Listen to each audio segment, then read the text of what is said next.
विदेशियों के लिए ऐसे कैसे बोलते कि उनकी बीवियां धंधा करती है। उसने हमको धंधा करते हुए देखा, उसने हमको मुजफ्फर जाते भाई की वाइफ के लिए बोला। वो बेचारी इतनी सीधी सादी है, वो तो कुछ कर सकती थी ना उसके लिए। उसका पति उसकी बेटी के साथ रह रहा, उसे सपोर्ट कर रहा है, वो तो कुछ बोल सकती थी, उसे उसके घर में आ सकती। तो बेचारी ने कुछ बोला नहीं है, उसके लिए भी गलत बोला जा रहा है। क्यों बोला जा रहा है? अपनी जवान बेटी पे इतना डर था तो पहले वो अपनी बेटी को पहले ही समझा देती कि बेटी इस लाइन में मत पड़।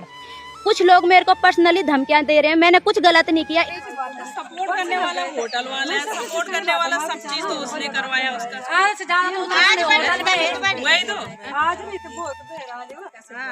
जो है लिस्ट जो है बना रखी है और वहाँ थाने में दे रखी है। क्या कर रही हो थानेदार तब से? इस बारे में तो अनीशा रांगड़ की माँ ने भी माफी मांग ली है। नहीं, फोन से हम माफी नहीं मांगेंगे। उसके सामने आए, उसके पति आए, वो माफी मांगे। अगर हम गलत है तो वो हाथ खींच के लाए कि ये औरत जाती है। जिंदाबाद, जिंदाबाद, होटल वाले भैया जिंदाबाद, होटल वाले भैया नमस्कार मैम। आप सभी लोगों को मेरा सादर प्रणाम। और मैं एक 100 बात की एक ही बात कहना चाहूंगी कि मामला बहुत आगे बढ़ चुका है। और मामला क्या है, मतलब मैं तो समझा नहीं अभी। होटलरों को बहुत अभद्र भाषा में, उनकी महिलाओं को भी और होटलरों को ये बोला गया कि वो विदेश में रहते हैं और जब मरते हैं तो उनकी लाश लाने तक उनके पास पैसे नहीं होते हैं। दूसरी बात बोला कि उनकी महिलाएं जो अपना आप तो वो विदेश में, उनकी महिलाएं यहाँ पे कुछ ऐसा, हम वो शब्द प्रयोग नहीं कर सकते, ऐसा धंधा कर रही हैं। तो या तो वो धंधा बता दें कि कौन सी महिलाएं, ऐसा हम सारी महिलाएं बदनाम हो रही हैं इसमें। तो मेरा एक ही निवेदन है, मैं ज्यादा नहीं, बहुत आगे बढ़ चुकी। कुछ लोग बोल रहे हैं उन्होंने माफी मांग ली, लेकिन वो मीडिया के सामने आके और सभी महिलाओं से, जितनी ऋषिकेश में रहती हैं खासकर उन महिलाओं से माफी मांगे। हम बात को खत्म करना चाहते हैं, ज्यादा बात को हम बढ़ाना नहीं चाहते। दूसरी बात, कुछ लोग मेरे को पर्सनली धमकियां दे रहे हैं, मैंने कुछ गलत नहीं किया। इतनी सारी धमकियां मतलब किस प्रकार की बोल धमकियां? रहे हैं कि आपका नंबर LIU मांग रहा है, ये वो पता। मैं सच झूठ मैं नहीं जानती। हमने ना तो कहीं रोड पे प्रदर्शन किया, ना हमने किसी के शीशे फोड़े, ना हम उनके घर पे गए। हमने अपनी आवाज रखी, जबकि हमें पीड़ा है। हम अकेला अपना जीवन यापन, एक विदेशी की वाइफ से पूछ लो कि वो किस तरह से करती है। अपने बच्चों को अकेला देखना, अपने सास ससुर का अकेला देखना, सारा सुख दुख हम अकेले देख। और वो आदमी 7 समुंदर पार जा रखा, उसके दिल पे क्या बीती है जब एक महिला बोलती है कि वो मरते हैं उनकी लाश घर लाने तक के पैसे। बस मेरी एक ही रिक्वेस्ट है, अनीसा के सपोर्ट में कल भी थे, आज भी रहेंगे, क्योंकि वो उसकी बेटी नहीं, हमारी भी बेटी है। अगर वो ढंग से रिक्वेस्ट करके बोलती तो हम उसके साथ खड़े रहते। और अनीसा के लिए हम आज तक इन महिलाओं में से किसी ने भी गलत नहीं बोला।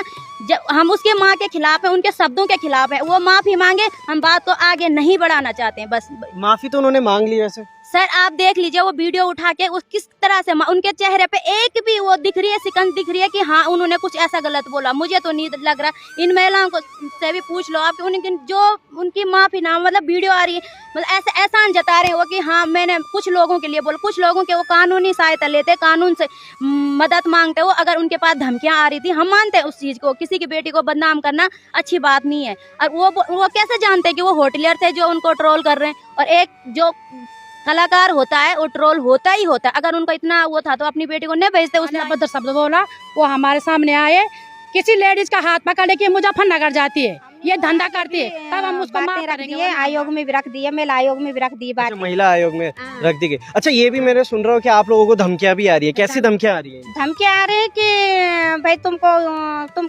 ऐसे कर रहे हैं, वैसे कर रहे हैं, कौन तुमको ये हक दे रहा है, वो लग रखा है, आचार संहिता लग रखा है। तो आचार संहिता हमारे लिए लग रखा है क्या? हमने अपनी आवाज नहीं उठानी है? हमारे लिए तुम गलत वो जुबान उठा रहे हैं, गलत प्रयोग कर रहे हैं, उसका गाली गलौज कर रहे हैं, और हम गलत सहन शक्ति करते रहेंगे और तुम बोलते रहोगे, है ना? तो ये चीज बिल्कुल बर्दाश्त नहीं होगी और हम चुप भी नहीं बैठेंगे जब तक उसकी मम्मी और उसके पापा हमसे माफी नहीं। उनके पड़ोसी हैं, हम पर्सनल उनके घर पे गए थे। उनकी माताजी की वजह से, बेटी की वजह से गए थे कि बेटी का भविष्य, वो उनकी भी बेटी, हमारी बेटी है। जो शब्द उन्होंने बोले वो बिल्कुल गलत है, सभी जानते हैं। लेकिन फिर भी उन्होंने क्या किया, हम उनके घर पे गए तो अंदर बैठी हैं। कितने दिन तक वो अंदर बंद रहेंगी? आज नहीं कल तो बाहर निकलेंगी। हम यही चाहते हैं कि वो भी अब बाहर आएँ। कितने दिन तक ताले के अंदर रहेगी वो? फिर इससे हम गए उनके दरवाजे पे तो उनके लड़के ने बोला कि जिसने तुम्हें बोला है उसी से बात करो। तो हम उन्हीं से बात करने गए थे, वो बाहर नहीं आई। उसके बाद हमने क्या किया, 2-4 महिलाएं और इकट्ठी हो गई तो वो फिर पुलिस बुला दी। हम कोई उनको मारने मैंने आवेश में आगे उनके पति नहीं थे, वो तो पीछे से हर चीज सिखा रहे थे उन्हें। वो तो वो है नहीं, वो पीछे से उस काम को करती है। लेडीज ने सबको बोला कि अपने मोबाइल से बनाओगे वीडियो, बोला कि नहीं आप बात रखो आगे। हमने कुछ गलत नहीं किया, अपनी बात रखी साइड में जाके, ना हमने उनको एक भी शब्द गलत बोला। उन्होंने जितना बोल रहा वो माफी क्या, वैसे लायक भी नहीं, क्योंकि वो हमारे एक उत्तराखंड की है, वो है बेवकूफ, हम नहीं है। हम चाहते हैं कि वो अपने शब्द वापस ले और हम इस बात को खत्म करना कैसी है। हमने देख रहे कि हमसे बातचीत होती है उसकी, उसको सपोर्ट करने वाले कोई नहीं है। चमियाला से तो कोई आ ही नहीं रखा यहाँ, वो आने वाले तो बहुत है, अगर आ जाएंगे तो क्या करेंगे वो। उस बेचारी का भी तो सपोर्ट होना चाहिए, जिसका पति उसकी बेटी को सपोर्ट कर रहा है। सपोर्ट तो उसी के पति ने किया ना उसे, और आज उसी की पत्नी के लिए गलत बोला जा रहा है।